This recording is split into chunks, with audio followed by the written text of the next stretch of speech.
United Church of Christ in the Philippines, Northwest Zone Conference, United Church Workers Organization, a call for justice, a statement on the murder of D.M. Alvaro. When justice is done, it brings joy to the righteous, but terror to evildoers. In Proverbs chapter 21, verse 15. The OCO and WLC, or the United Church Workers Organization of the Northwest Zone Conference of the United Church of Christ in the Philippines, stands and joins the family, relatives, and friends of the late D.M. Diaconal Minister Alvaro Paredes Bugarin III to seek justice for his brutal and untimely death. D.M. Alvaro is a member of OCO and WLC.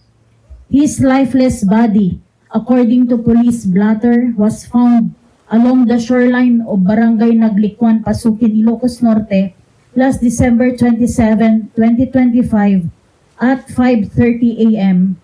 Died due to drowning and no signs of foul play.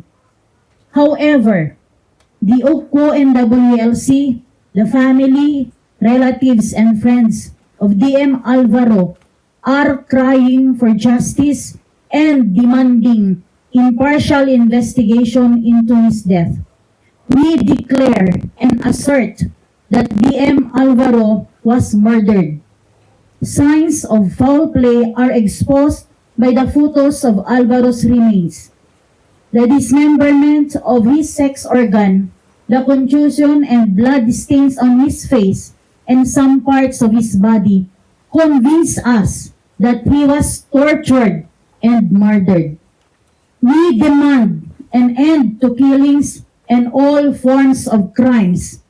We call on the authorities to look into the killing of D.M. Alvaro and to hold those responsible for his unfortunate death.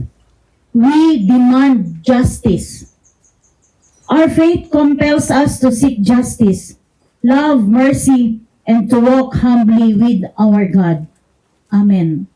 Whoever says to the guilty, "You are innocent," will be cursed by peoples and denounced by nations. But it will go well with those who convict the guilty, and rich blessings will come on them.